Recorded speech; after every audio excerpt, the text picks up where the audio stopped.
The universe was supposed to be silent. That was the entire point of deep space listening post-Echo 7.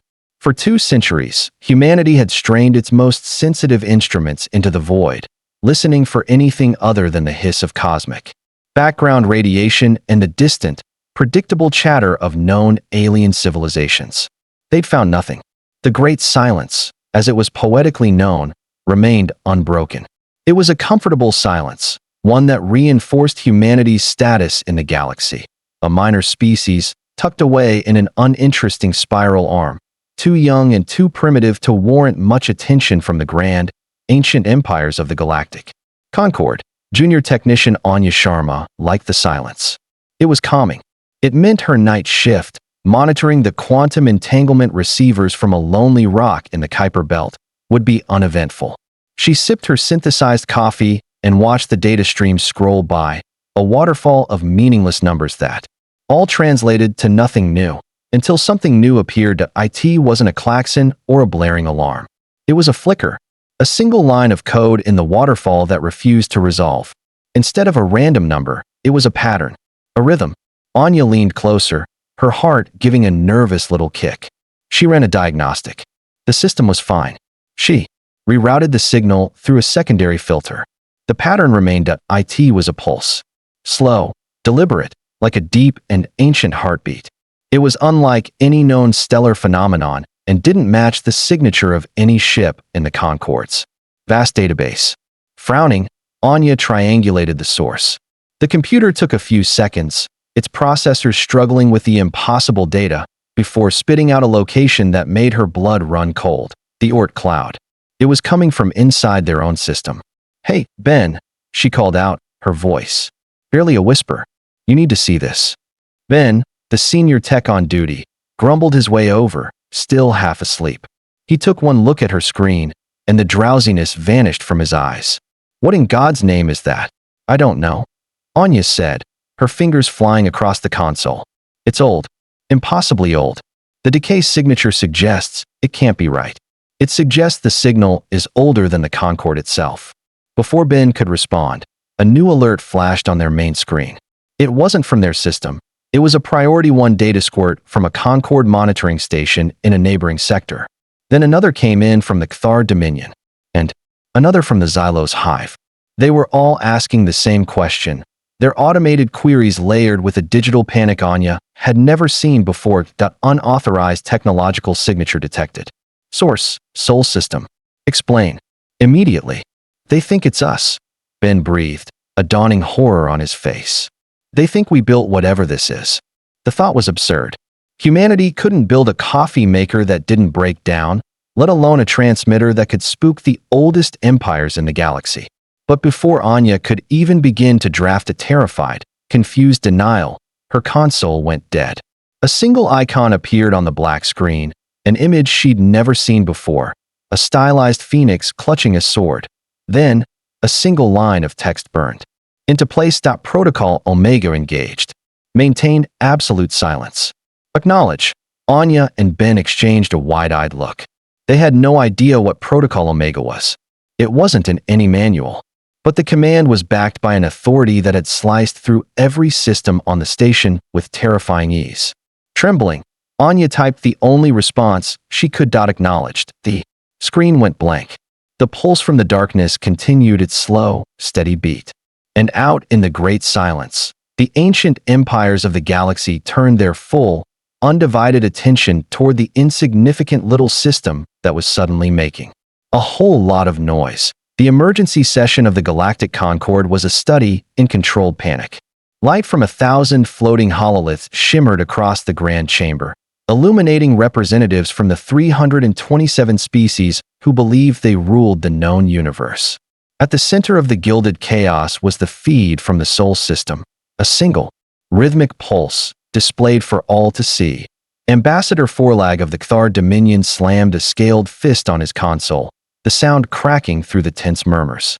His reptilian form, bred for conquest, radiated impatience.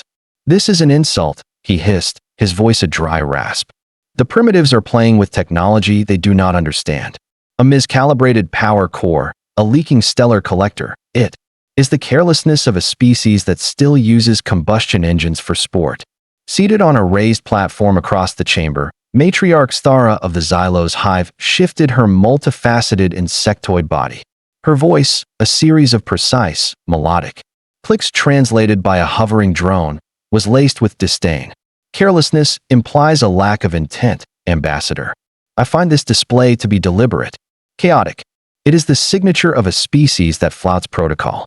Their technological development has always been unregulated, a messy, unpredictable sprawl. We warned this body that their unstructured nature would eventually pose a risk to galactic stability. A risk, Forlag sneered. They are a nuisance. A loud, dirty child banging pots in the galactic nursery. Their fleet is a collection of museum pieces held together with rust and hope. And yet, a soft, chiming voice interjected, the pot they are banging is one none of us have ever heard before. All eyes turned to Archivist Lyra of the Lorian Republic. The Lorians were an ancient, wispy species who rarely spoke, preferring to observe and record. Lyra's form shimmered, her features indistinct within her containment field. The frequency of this pulse, she continued, her voice echoing with the weight of ages, its rhythmic structure, it does not align with any known power source. It is, however, referenced in pre-Concordian texts. The forbidden tomes of Saruman speak of a heartbeat of the void, a signal that precedes a great silencing. A wave of derisive clicks and hisses filled the chamber. Matriarch Thara waved a spindly appendage dismissively. Myths, archivist. Superstitions from an unenlightened age. The Xylos hive deals in data, not prophecy. The data indicates a tier 3 species is broadcasting an unauthorized signal in violation of the technological temperance accords. Myths often have roots in forgotten truths. Lyra responded calmly, unperturbed by the scorn. And the symbols that Pulse carries, they are not human. Forlag had heard enough. He rose to his full, intimidating height. This debate is pointless. The primitives have broken protocol. They must be reminded of their place. The Cthar Dominion's third compliance fleet is already near their sector. I propose we dispatch it immediately.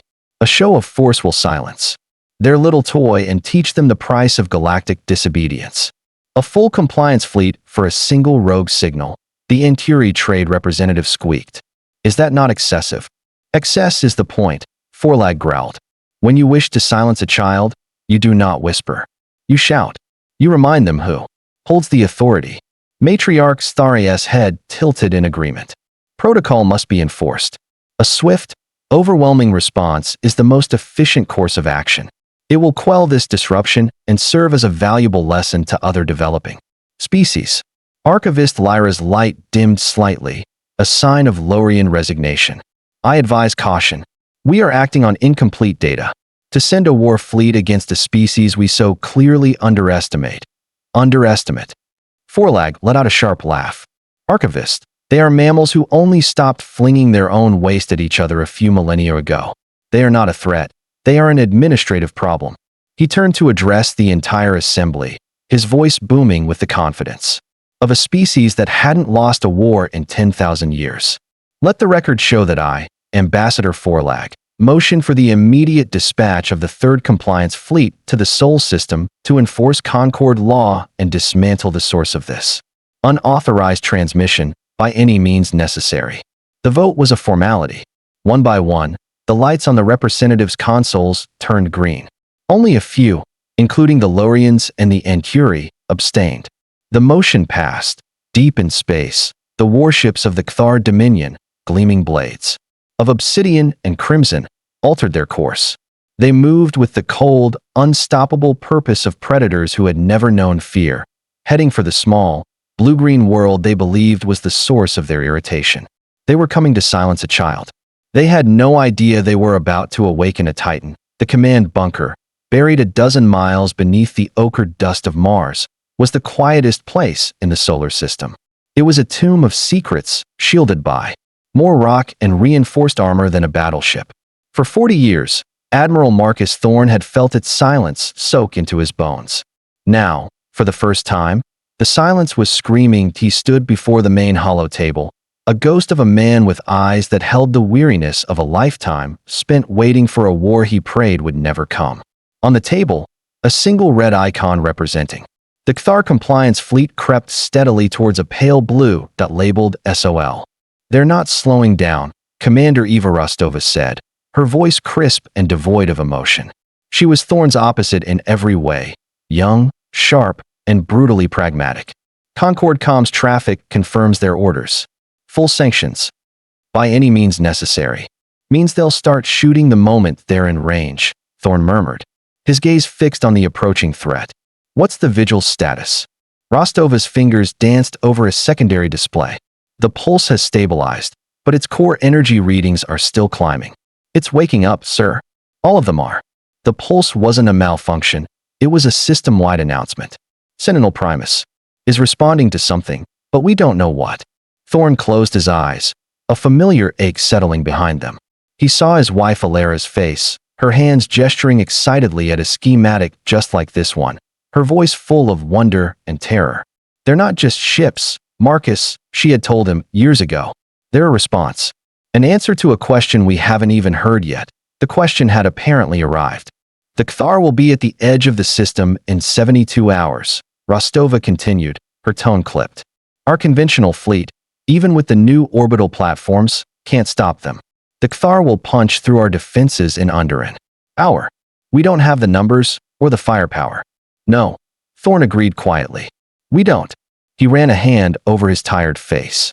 For decades, Protocol Omega had been a theoretical last resort, a ghost weapon humanity guarded but never intended to use. They were custodians, not commanders. They had spent generations trying to understand the Sentinels, not control them. But the choice was no longer theirs.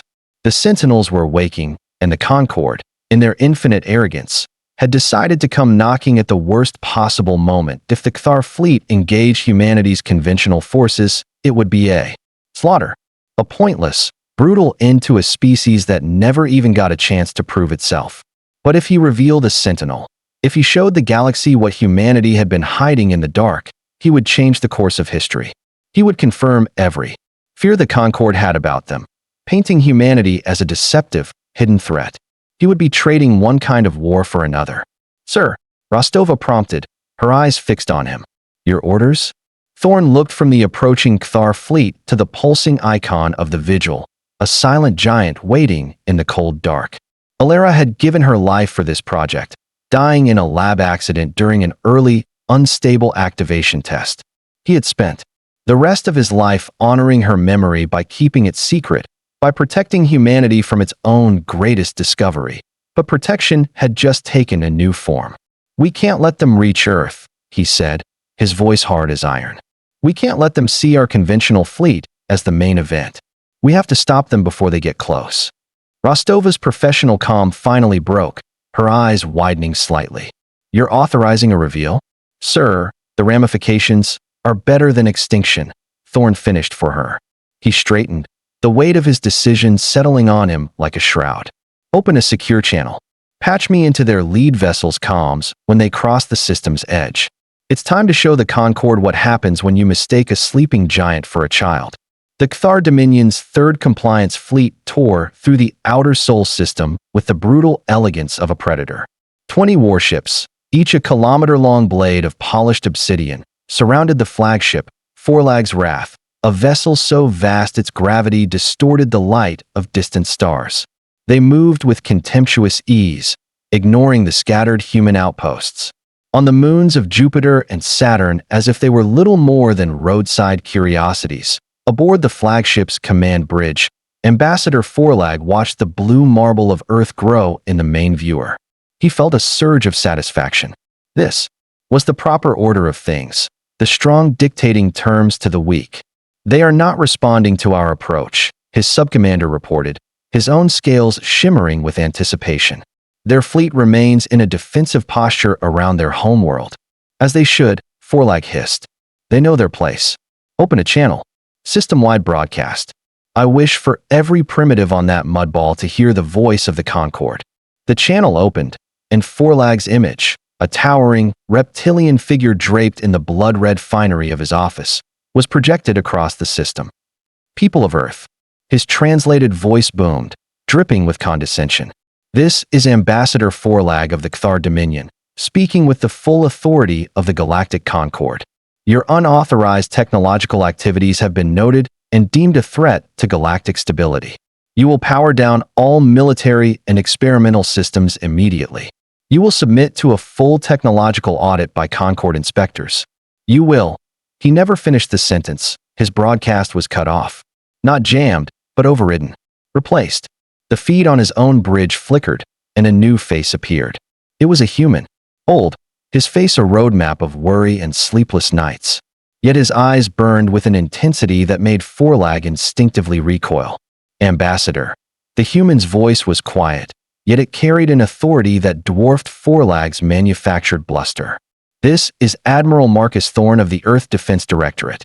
We never claimed to be young. He paused, letting the words hang. In the sudden, absolute silence. You simply chose not to listen. Before Forlag could formulate a suitably furious response, Thorne raised a single hand. You came here to witness our technology. Very well. Witness this. The feed changed. It was no longer a view of Earth or the human admiral. It was a live feed from the darkest edge of the system, out in the lonely abyss of the Oort cloud where nothing had existed for billions of years. At first, there was only darkness. Then, a patch of that darkness moved. It was a hole in reality, a shape that drank the light of the distant sun. It was a ship, but that word was woefully inadequate. It was a monolith the size of a small moon, a jagged mountain of impossible angles and non-Euclidean geometry that made the mind ache to behold it.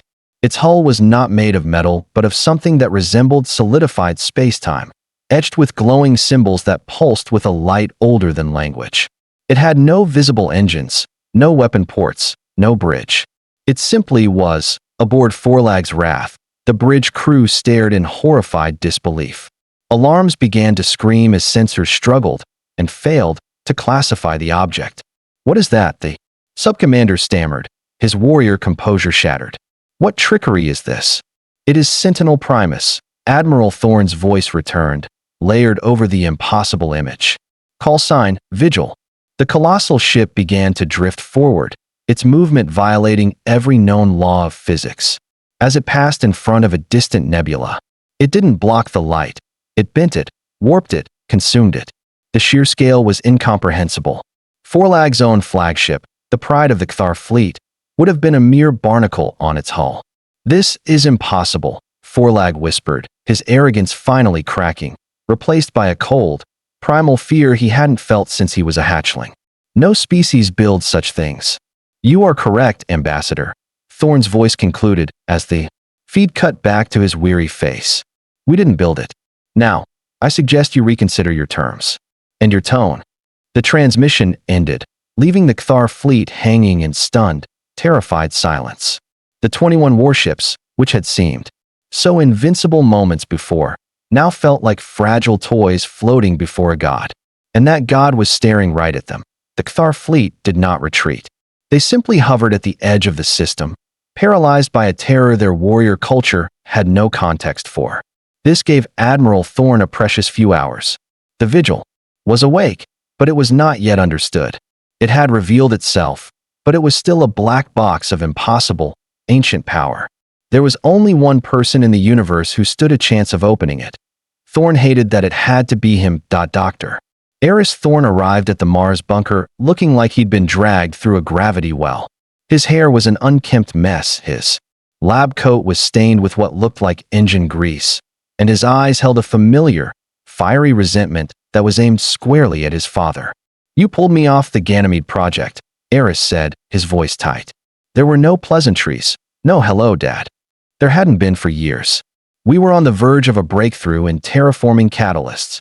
The Ganymede project can wait. Marcus replied, his own voice heavy with a weariness that went beyond lack of sleep.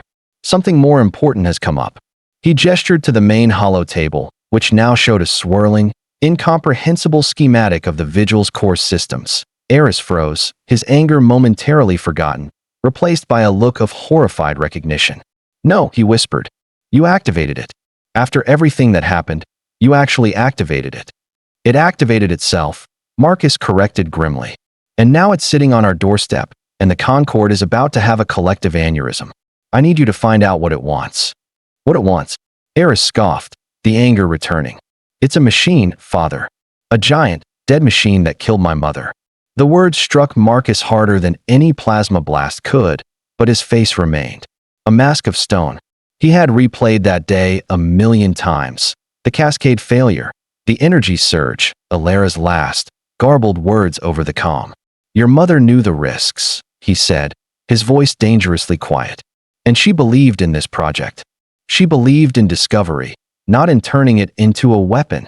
"This isn't the time, Eris," Marcus said, his authority returning like a slammed door. "The vigil is operational, but we have no control. The core is communicating, but no one can translate it.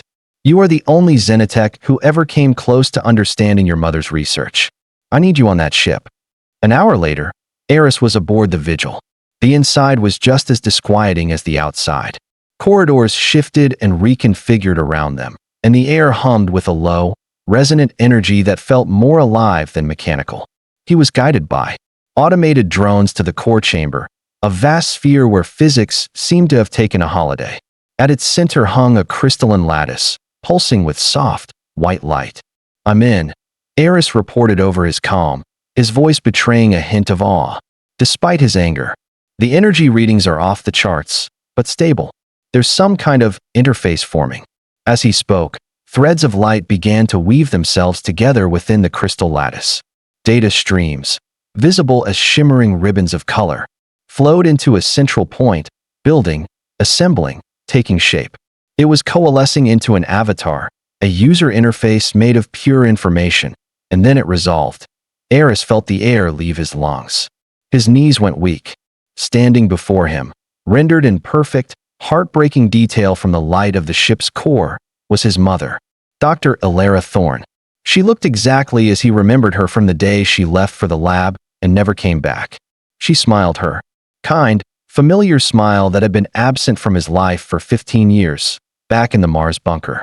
Watching the feed on the main screen, Marcus Thorne stumbled back a step, his hand flying to his chest, as if to keep his heart from breaking through his ribs. "Alera," he choked out. The ship hadn't just built an interface. It had dug into their personnel files, into their memories, and it had weaponized their grief. On the vigil, the avatar took a step forward, her form solidifying. She looked at Eris, her expression shifting from a warm smile to one of calm, profound urgency. Her voice, a perfect recreation of his mother's, filled the chamber and his mind. "Hello, Eris," the interface echo said. "I am sorry for this form, but it was the most efficient way to establish a stable connection." Eris couldn't speak. He could only stare, tears welling in his eyes. "We don't have much time," the echo continued, her face now grim. "Synchronization with the ship's command functions is required. You must grant me access." She extended a hand made of light. "The true threat is inbound. We have to be ready." While humanity grappled with its resurrected ghosts and impossible technology, the Galactic Concorde was imploding. The revelation of the vigil had shattered their 10,000-year-old sense of superiority. The emergency session devolved into chaos. Some, like the Xylos matriarch, accused humanity of cosmic treason. Others, like the Enturi traders, saw a new, terrifying power to be courted. Ambassador Forlag of the Cthar, however, was simply furious. His compliance fleet was still holding its position, outmatched and humiliated, waiting for the Concorde to formulate a response. "This is a deception," Forlag roared into the chamber's comms, his image flickering on the main hololith. A single, ancient relic they stumbled upon. "We must call their bluff. We must." He was cut off by a piercing emergency alert that silenced the entire chamber. It was a code black signal, the highest level distress call, originating from the Galactic Rim. It was from a Cthar Deep Space Patrol, one of the elite long-range scout units assigned to watch the empty spaces between galaxies. A new feed patched through to the Concorde's main screen, overriding all others. It showed the bridge of the Cthar warship, Star Talon. The crew was in a state of sheer panic. Consoles sparked, and the ship's commander, a decorated veteran, was staring into his main viewer with an expression of primal terror that chilled even Forlag to the bone. "Concorde Command," "Do you read?" The commander shouted, his voice cracking. "We have contact. Unknown entity. It doesn't have a signature. It's just a void." The view from the Star Talon's forward sensors filled the screen. It was an image of something that should not exist. A shape, vaguely biological but with the hard, sharp edges of a machine, drifted in the void. It was a being of shifting, interlocking plates and fleshy, pulsating sacs, covered in a skin of oily darkness that seemed to absorb the very light of the stars. It had no visible propulsion, yet it moved with a purpose that was terrifyingly clear. "We fired on it," the Cthar commander stammered, his scales pale with fear. A full plasma spread. It did nothing. The weapons, they just vanished into it. On the screen, the entity extended a long, segmented limb. The limb didn't fire a weapon. It simply touched the space where one of the escorting Cthar frigates was. The space buckled. The frigate didn't explode. It didn't break apart. It simply folded in on itself, crushed into a single point of light by a localized failure of reality itself. Before winking out of existence, there was no sound, no debris. It was just gone. "It's silencing them," the commander screamed as another of his ships was erased. "It's not destroying them. The feed cut out." A profound, horrified silence fell over the Galactic Concord chamber. Ambassador Forlag stared at the static on the screen where his mighty warships had been, his own arrogance completely shattered and replaced by a cold, creeping dread. The beings he had just seen, they didn't operate by the known rules of warfare. They didn't operate by the known rules of physics. Archivist Lyra's shimmering form pulsed with a sorrowful light. "The great silencing," she whispered, her voice barely audible but echoing in the tomb-like quiet. It was not a myth. The game had changed. The petty squabbles over territory and technological protocol seemed like children's games now. The human threat was no longer the issue. Out in the dark, something far older and far more terrible had just woken up. And the Concord, for all its power and pride, had just been shown that its best weapons were nothing more than toys against the coming night. The Sileni did not advance like a fleet. They spread like a stain, a creeping blight of wrongness that extinguished stars and silenced light. News of the Star Talon's fate rippled through the Concord, and the unified response was one of terror. Fleets were recalled to defend home systems. Borders were sealed. The ancient empires, which had ruled for millennia through intimidation and overwhelming force, now cowered behind their shields, hoping the darkness would pass them by. It wouldn't. A Sileni vanguard, three of the grotesque, reality-bending constructs, was now pushing towards the Viridian trade hub, a nexus of commerce and culture that supported trillions of lives across a dozen species. The Concord's finest warships met them there, a desperate alliance of former rivals. They fought bravely. They died instantly. Their weapons, their strategies, their courage, none of it mattered. The Sileni simply unmade them. Aboard the Vigil, Eris Thorn worked in a frantic, grief-fueled haze. To interface with the ship, he had to open his mind to it, and the ship, in turn, opened itself to him.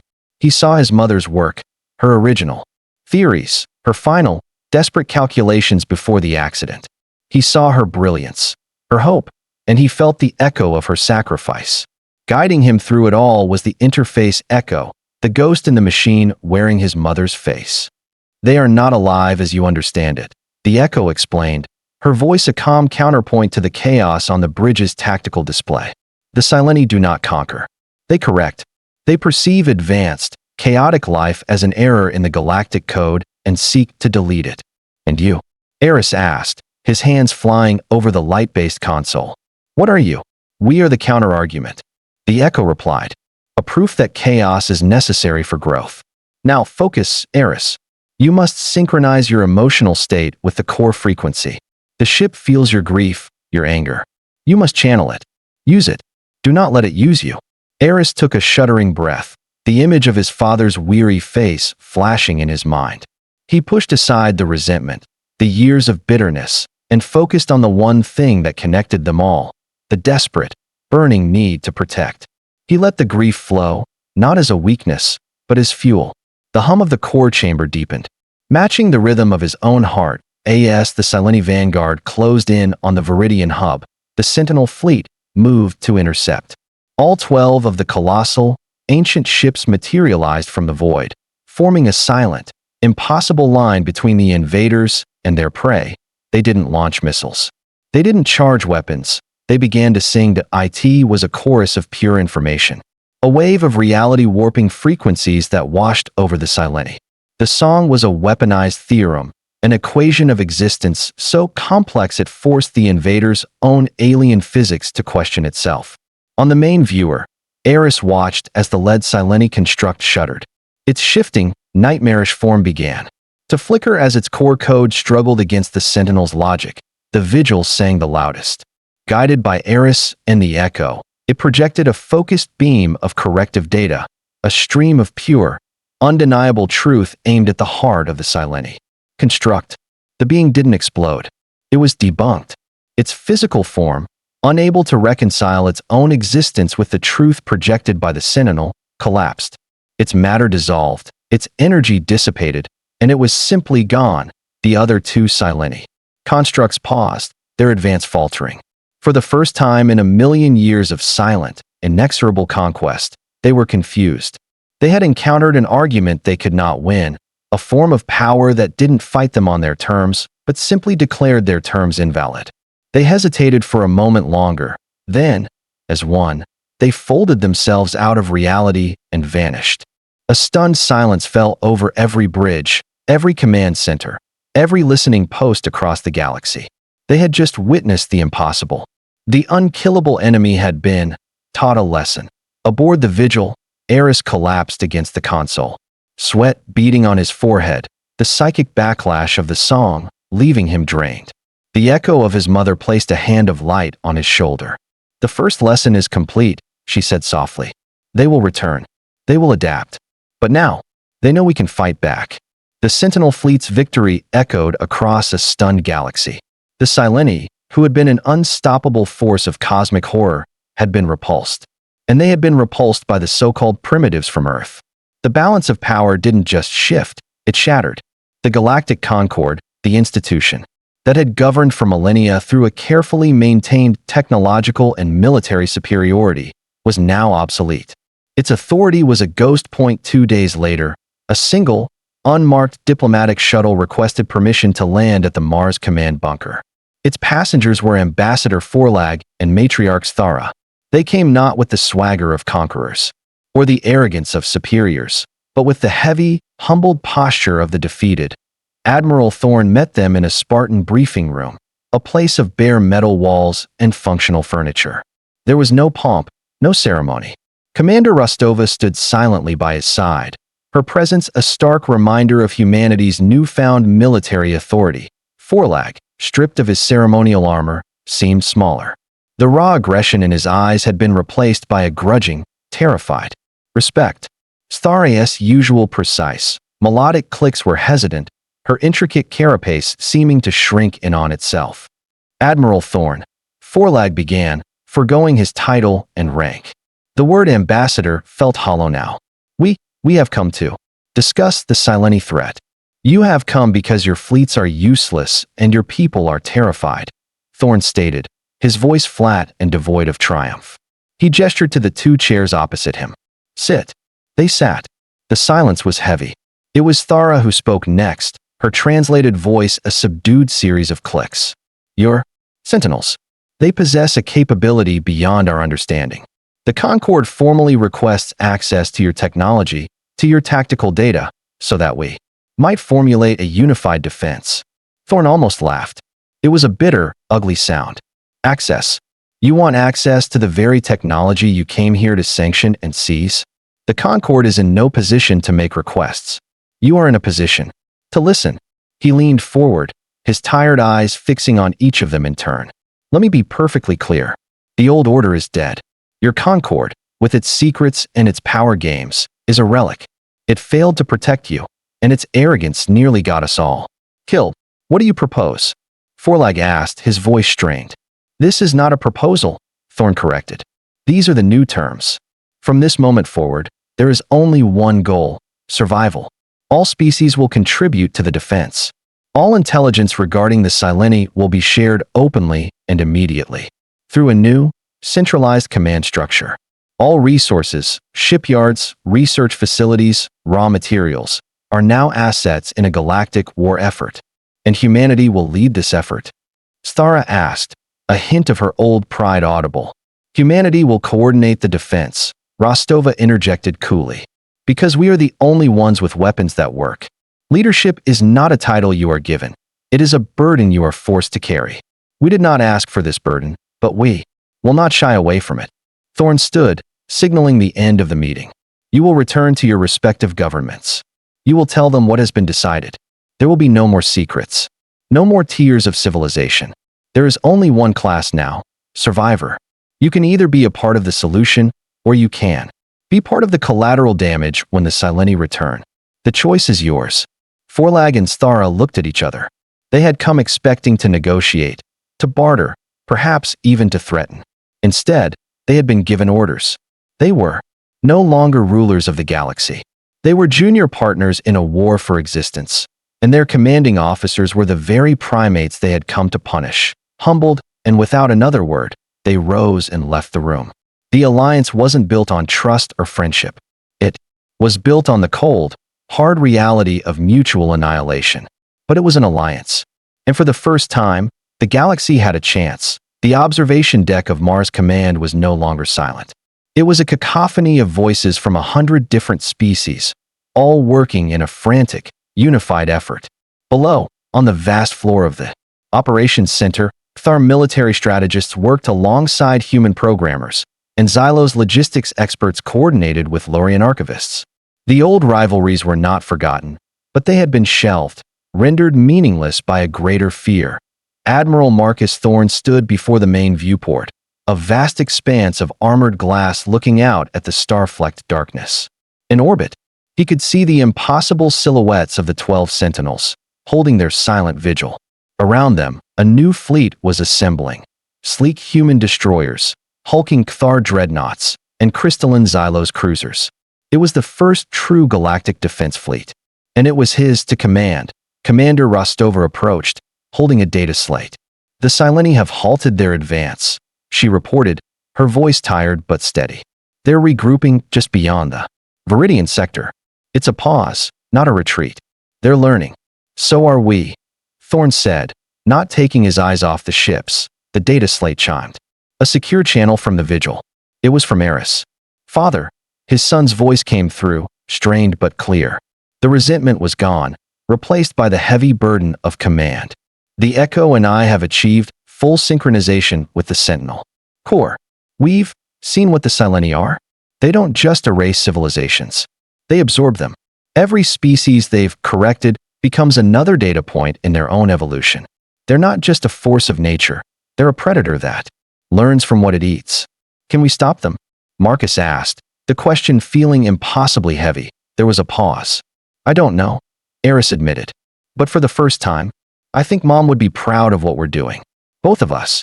The connection between them, fractured for 15 years by grief and blame, had not been healed, but it had been reforged in the fires of galactic war. It was now a grim, shared understanding. We're ready, Dad, Eris said finally. The fleet is ready. Thorne nodded, a lump forming in his throat. He looked at the diverse, chaotic, and terrified alliance he now led. He thought of the primitives, from Earth, who had been underestimated and scorned, now standing as the last bastion against an ancient, unknowable night. That he turned to Rostova, his expression set like flint. The weariness was still there, but it was underpinned by a resolve as ancient as the ships he commanded. Commander, he said, his voice ringing with quiet authority that carried across the entire command deck. Signal the fleet. All vessels. Move out. The war for survival had just begun. But for the first time in 10,000 years, the galaxy was not facing the darkness divided. It was united, led by the chaotic, unpredictable, and utterly indomitable spirit of a species that had looked into the abyss and refused to blink. And at the head of their fleet, plunging into the silent dark, flew the Sentinels, humanity's secret, and now, the galaxy's last hope.